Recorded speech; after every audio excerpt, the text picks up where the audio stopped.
Bom dia, louvado seja nosso Senhor Jesus Cristo, para sempre seja louvado. Hoje, dia 13 de setembro de 2022. Eu estou aqui hoje para partilhar com vocês mais um pequeno trecho da leitura aí do livro de Josué, que a CNBB, a igreja, trouxe para nós, cristãos católicos, para que possamos estudar agora no mês da Bíblia, que é o mês de setembro. E eu vou dar uma passadinha rápida aqui pelo capítulo, um pequeno trecho do capítulo, finalzinho do capítulo 1 e um pouco do capítulo 2, mas hoje eu tenho um objetivo maior, que é chegar no capítulo 6 do cerco de Jericó. Eu vou dar uma puladinha, mas depois eu volto com vocês num outro momento. O que eu gostaria de ressaltar aqui hoje? No finalzinho do capítulo 1 aí do livro de Josué. Outra questão.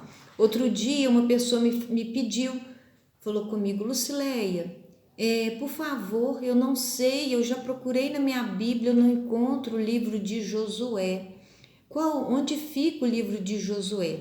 O livro de Josué é um dos livros, né, do início da Bíblia. Ele é o 6º livro da Bíblia. Começa em Gênesis, né? Então ele é o 6º livro, é logo no início da Bíblia. Para quem tem a Bíblia igual a minha aqui, da edição pastoral, começa na página 230, é logo no início. Então aí, no capítulo 1, no versículo 16, vem falar para nós assim, Josué dá uma ordem, né, ao povo. Moisés ali, né, Moisés morreu e Josué assume o povo de Deus. E Josué dá uma ordem. E eles respondem o seguinte, eles responderam a Josué, faremos tudo o que você nos ordenou e iremos para onde você mandar. Obedeceremos a você da mesma forma que obedecíamos a Moisés. Basta que o Senhor esteja com você, assim como estava com Moisés.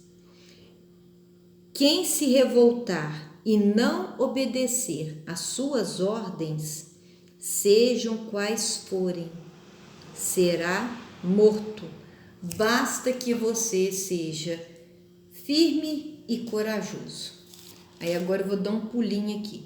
Agora eu passo para o capítulo 2, lá no versículo 8, que é depois onde eu quero entrar no capítulo 6, que é a tomada de Jericó. Por quê? Porque hoje eu quero falar para vocês do cerco de Jericó, que vai acontecer na paróquia do Bom Pastor, do dia 25 de setembro, agora, no próximo domingo, sem ser esse domingo outro, do dia 25 ao dia 1º de outubro.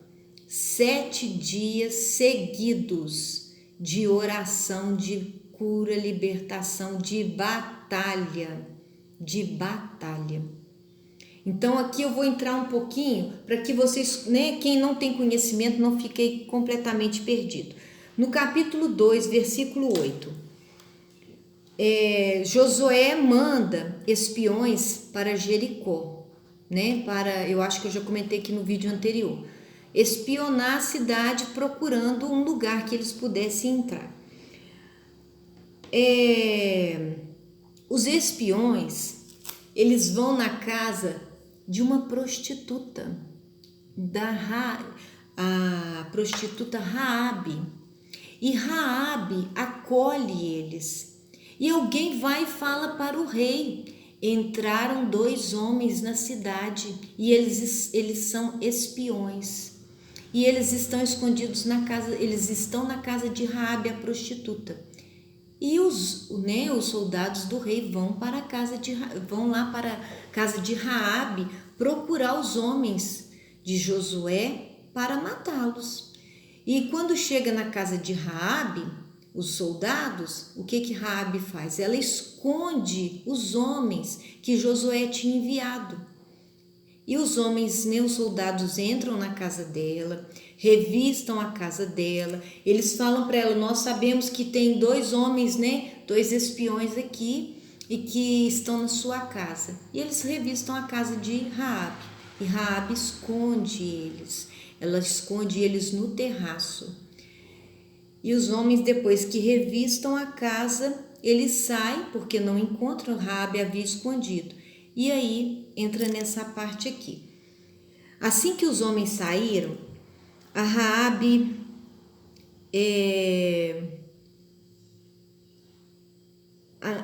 capítulo 8. Antes que os espiões se deitassem, Raabe saiu, subiu ao terraço e lhes disse: os soldados haviam saído. Ela corre, sobe, né, vai ao terraço e vai falar com os homens de Josué. Eu sei que o Senhor entregou a vocês esta terra. Estamos apavorados e todos os habitantes da terra tremem diante de vocês, porque soubemos como o Senhor, seu Deus, como Deus secou a água do Mar Vermelho diante de vocês. A travessia que Moisés faz com o povo de Deus lá quando foge do Egito, fugindo do faraó, o que acontece? Moisés e o povo de Deus se depara com o Mar Vermelho. Como é que o povo de Deus atravessaria o Mar Vermelho?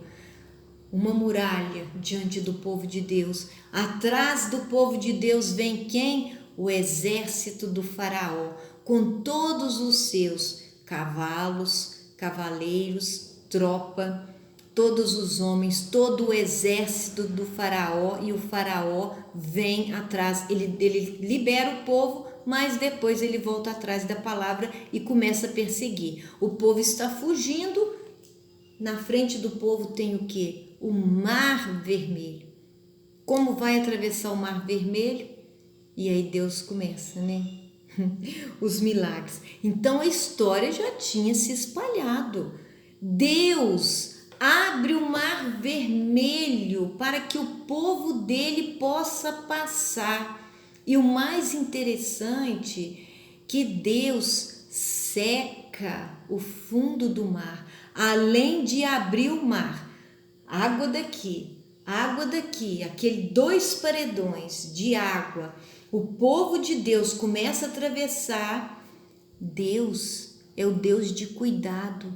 Deus, o nosso Deus, é o Deus de detalhes. Deus seca o fundo do mar para que o povo dele pudesse atravessar de pés enxutos, sem molhar os pés. Olha como que Deus é. Olha que Deus cuidadoso. Deus tem cuidado dos detalhes. E aí a história já tinha, né, espalhou. E Raabe vai aí e fala para os homens que, né, eles ficaram sabendo que o Senhor, Deus deles, havia secado a água do Mar Vermelho diante deles, quando saíram do Egito. E o que vocês fizeram aos 2 reis amorreus da Transjordânia, Seom e Og, que vocês exterminaram. Ao ouvirmos isto, ficamos desencorajados e ninguém mais consegue respirar diante de vocês. Ela relata para os 2 homens de Josué o que estava acontecendo dentro da cidade de Jericó.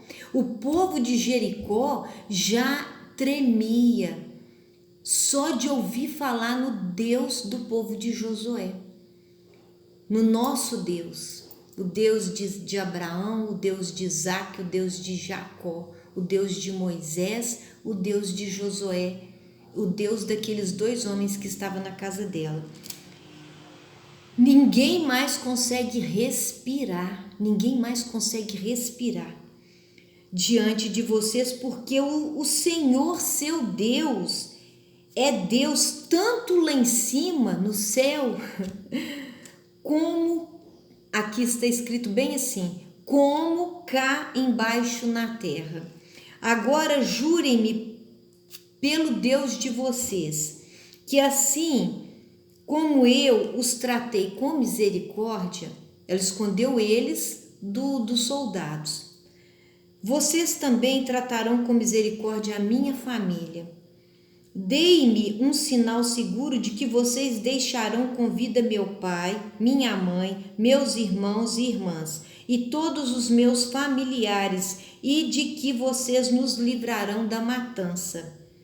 Os homens juraram: nossa vida em troca da vida de vocês, com a condição de que você não nos denuncie. Quando o Senhor nos entregar esta terra, nós a trataremos com lealdade e fidelidade.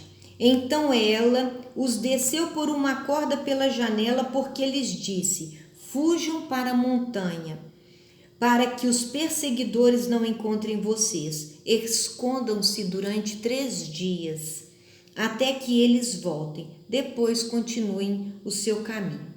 Então aqui é o capítulo 2, versículo 8 até o versículo 15 que eu acabei de ler para vocês. Por quê? Porque eu quero hoje, de um modo especial, vim falar para vocês do cerco de Jericó. A paróquia do Bom Pastor, aqui em Barbacena, vai realizar a partir agora do dia 25 de setembro o cerco de Jericó. O que é o cerco de Jericó? Pega a sua Bíblia, lê o capítulo 6. Eu não vou ler ele aqui porque é grande, né? Não dá. Lê o capítulo 6 que vocês vão saber o que é o cerco de Jericó. O que fica forte para nós no livro de Josué? Confiança em Deus. Deus está acima de tudo e de todos, acima de tudo e de todos. É Deus que comanda, é Deus que manda. Ele é o Deus dos exércitos.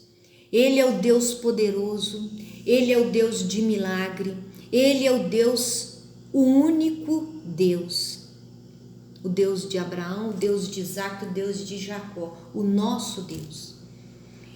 E quem for fiel a Deus, Deus promete vitória. Deus nos protege. Deus diz aqui, vocês podem ler o livro de Josué, que a todo momento Deus vai falar para Josué: seja forte, firme, corajoso, não se acovarde, não tenha medo, porque eu, Deus, né? Deus diz: eu estou com você. Eu estou com você. Gente, eu já passei pela experiência de, num momento muito difícil da minha vida, que foi durante aí para quem me conhece, né? Durante a doença da minha filha, onde você não tem contato com ninguém, com ser humano, você não pode conversar, você não tem um sacerdote ao seu lado que você possa conversar, você não tem a visita de um amigo, de ninguém. Por quê? Nesse momento, eu, meu marido e minha filha, que estava com leucemia aguda, LLA, nós ficamos isolados fora da nossa cidade, dentro de um quarto de um hospital.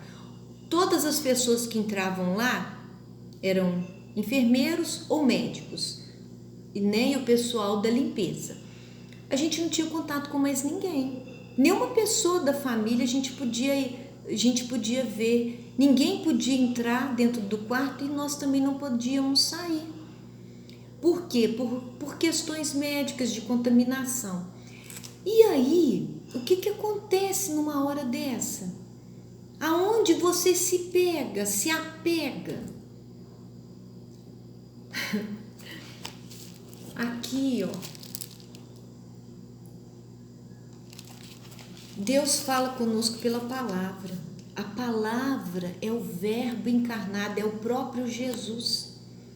Hoje em dia, né, nós criamos o hábito aí, a pessoa às vezes esquece até a bolsa, as mulheres aí, mas não esquece o celular. Carrega o celular para todo lado. Vai para qualquer lugar, o celular sempre junto. Mas o mais importante na nossa vida, a palavra de Deus. Tem momentos, eu acabei de chegar agora da minha visita aos enfermos ao hospital, né? Que eu vou toda semana, que é uma grande graça que Deus me concede.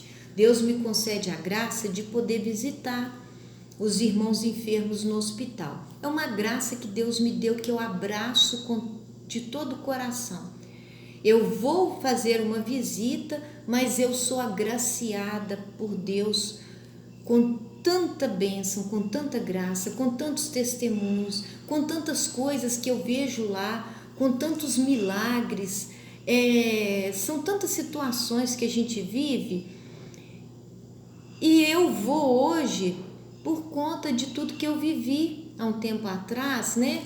Naquele tempo lá que eu estive no hospital com a minha filha, quase 15 dias, né? Eu falo que a gente estava assim, totalmente isolado, né? Mas lá nós não tivemos visita também de ministros da Eucaristia, não. Mas eu tinha a minha Bíblia, eu tinha a palavra de Deus, e o contato que a gente tinha com a igreja era através da televisão, né? Dos meios de comunicação aí, no caso da Canção Nova, da Rede Vida. Eu não vejo televisão, já tem 10 anos que eu não vejo televisão. Mas lá no hospital era o meio que a gente tinha, da missa, da Santa Missa todo dia, das orações, dos momentos de adoração ao Santíssimo, era através da televisão. E aí, por que eu estou falando isso tudo? Por conta da Bíblia, porque durante todo aquele momento, durante todo aquele tempo ali trancada, com quem que eu vou conversar? Com Deus. Eu não tinha ninguém, era eu e meu marido, minha filha e Deus. E Deus. Então Deus conversa conosco pela palavra. E por quantas vezes que eu costumo dizer que era um campo de concentração, né? Nós entramos num campo de concentração. A gente não sabia que hora seria que estouraria a próxima bomba. E quando chegavam, né, as bombas, onde você não tem força humana de parar em pé, só tem um que te levanta, é Deus. E como que ele me levantava? Através da palavra de Deus. E eu pegava muitas vezes, né? Estourou uma bomba, eu não conseguia ficar em pé. Às vezes eu ameaçava desmaiar e eu precisava levantar. E como que eu levanto? Eu pegava a minha Bíblia e eu falava com Deus: Senhor, me coloca de pé, me fala alguma coisa, porque eu preciso da sua palavra, porque eu preciso que o Senhor fala comigo, porque eu não tenho força de ficar em pé. Me fala alguma coisa para mim, me coloca de pé. E por muitas e muitas vezes, ao pegar a minha Bíblia e abrir, teve uma passagem que me marcou muito, foi no dia 8 de dezembro de 2011, dia da Imaculada Conceição. Era mais ou menos esse horário assim. Nós recebemos a notícia que ela ia para o CTI. Eu não conseguia ficar em pé. Eu corri, peguei a minha Bíblia e falei: Senhor, fala comigo, porque eu não dou conta de ficar em pé. Eu não tenho força humana, as minhas pernas não sustentavam meu corpo. E Deus falou comigo, porque Deus é fiel. Deus é fiel. E Ele falou comigo assim: porque aqui, quando a gente conversa com Deus, a gente tem que nos colocar aqui, né, nesse lugar, e na pessoa que, né, com que Deus fala. E Deus disse assim para mim: não tenha medo, minha serva Lucileia, não tenha medo, não se apavore. E naquele momento Deus fala assim: Jacó voltará e viverá tranquilo, sem que nada o perturbe. Naquele momento eu entendi. A Maria Alice vai para o CTI, mas não vai acontecer nada com ela, fica tranquila. Ela voltará e viverá feliz e tranquila, sem que nada a perturbe. Não tenha medo, eu estou com você. Fica de pé porque eu estou com você. Seja firme, fique em pé. Foi como pegar um boneco inflável e encher ele. Naquele momento, porque a palavra de Deus é o próprio Cristo, Jesus, o Verbo encarnado. Naquela hora eu levantei, fiquei em pé, as minhas forças humanas retornaram e pela fé, pela força da palavra eu levantei. E aí eu fui, da sequência ali, que era a ida e a transferência dela para o CTI.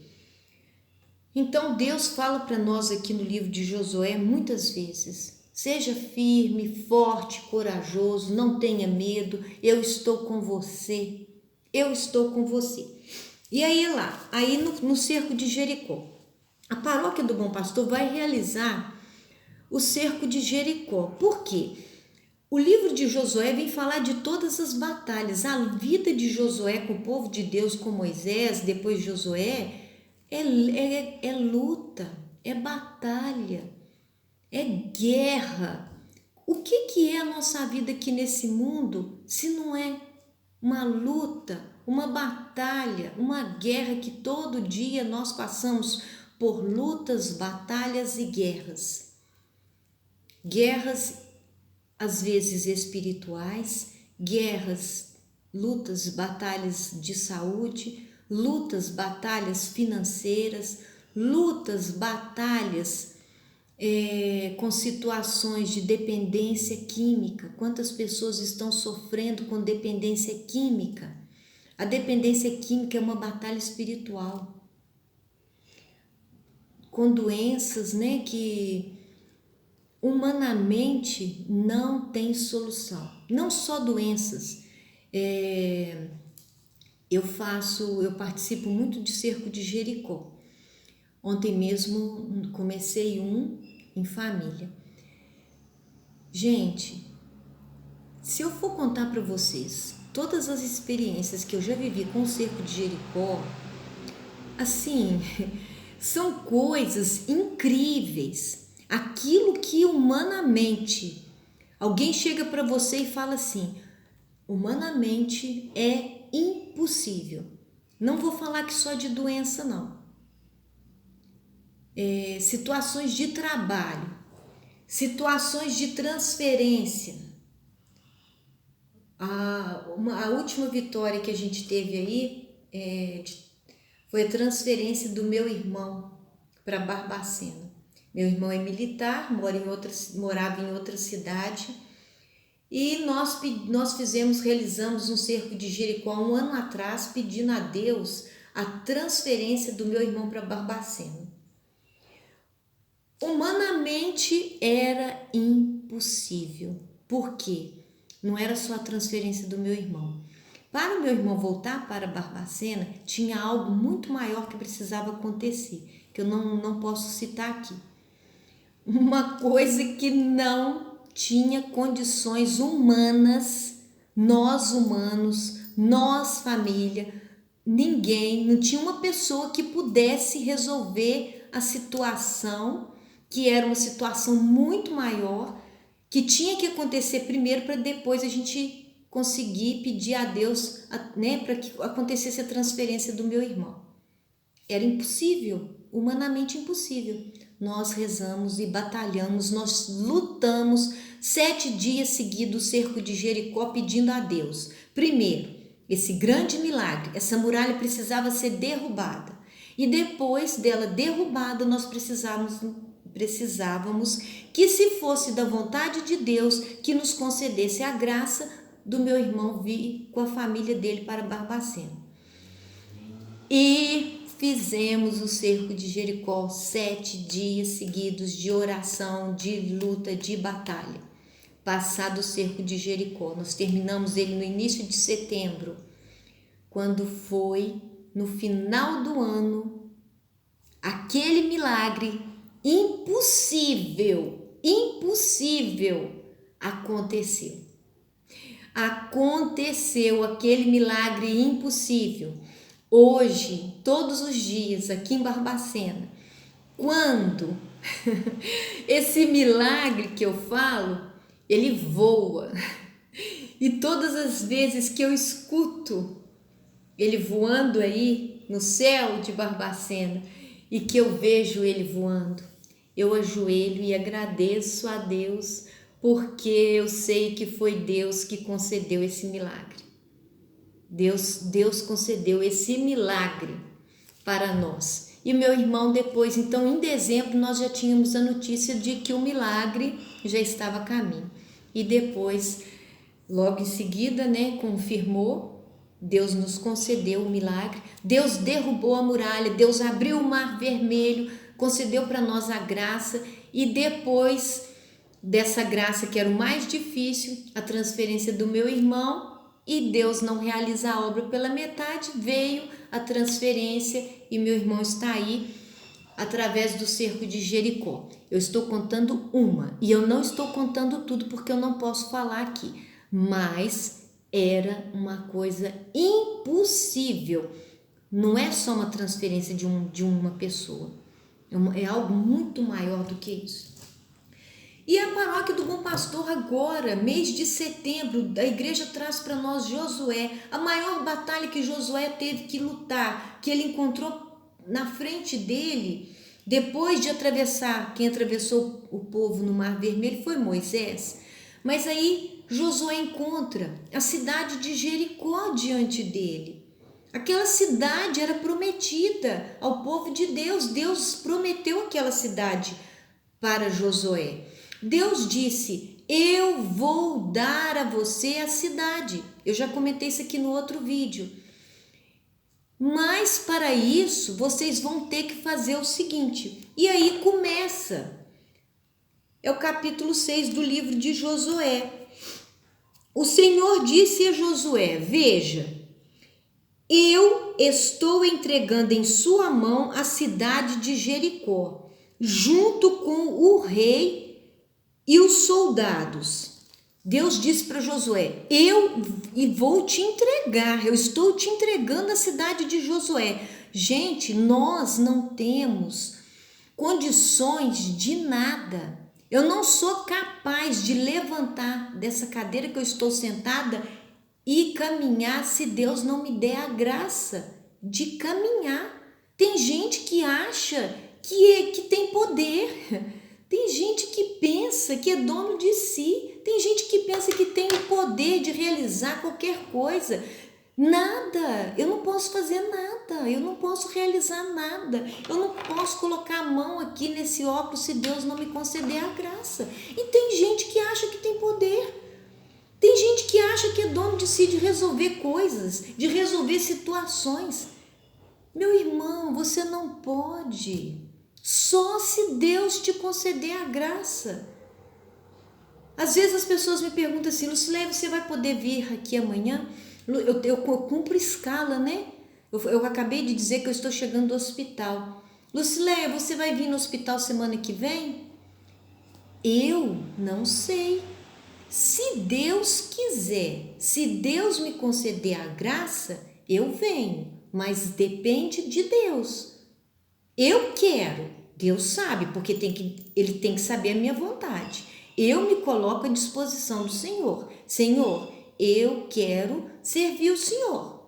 Eu quero servir o Senhor. Eu me coloco ao seu dispor. Eu sou serva. Aonde o Senhor me mandar, eu vou. Então, Lucilene, você vai vir? Se Jesus quiser, eu vou. Então é ele que manda. Então Jesus fala que Deus fala a Josué, eu vou te entregar a cidade com o rei e os seus soldados, todos os guerreiros. E aí Deus fala assim para ele, vocês todos, os guerreiros, rodeiem a cidade dando uma volta ao redor da cidade. Façam isso durante 6 dias. 7 sacerdotes levarão 7 trombetas diante da arca. A arca, naquele momento, é a presença de Deus no meio do povo. Eu acabei de levar a comunhão. Junto comigo estava quem? Jesus. Para cada enfermo que eu chego, eu falo, eu estou chegando aqui com Jesus. Eu venho com Jesus. Jesus está aqui, ele veio para você, né? Então, a Arca da Aliança ali é a presença de Jesus. Onde está o Santíssimo, está Jesus. Ali todos nós vemos. A minha filha faleceu com 3 anos. Minha filha, onde ela via Jesus exposto no Santíssimo, eu não precisava falar nada com ela, não.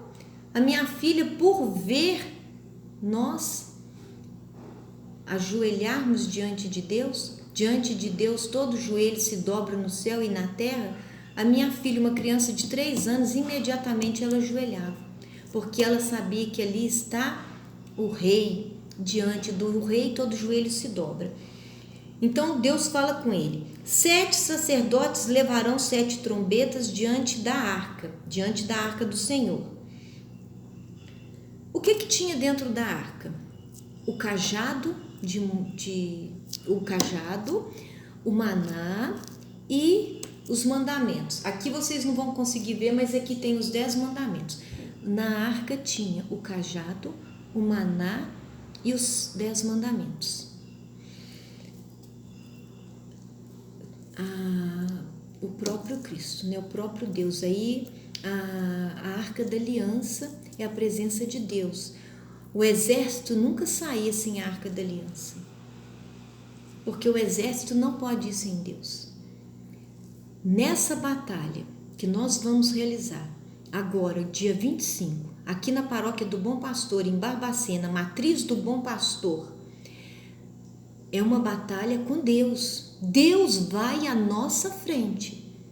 Nós não estamos sozinhos. Deus vai à nossa frente. Cada um de nós irá apresentar para Deus o nosso impossível. Mas Deus vai batalhar. Deus está conosco. Deus fala, né? 7 trombetas diante da arca. No 7º dia, deem 7 voltas em torno da cidade e os sacerdotes tocarão as trombetas. Quando for dado um toque longo e vocês ouvirem o toque da trombeta, todo o povo lançará o grito de guerra. As muralhas da cidade virão abaixo, vão cair, vão ser derrubadas. E o povo a assaltará, cada um no seu lugar. Josué, filho de Num, convocou os sacerdotes e lhes deu esta ordem: levem a Arca da Aliança, 7 sacerdotes levem 7 trombetas na frente da Arca do Senhor. E em seguida disse ao povo: vão e rodeiem a cidade. Os guerreiros passem na frente da Arca do Senhor. E foi feito como Josué havia ordenado ao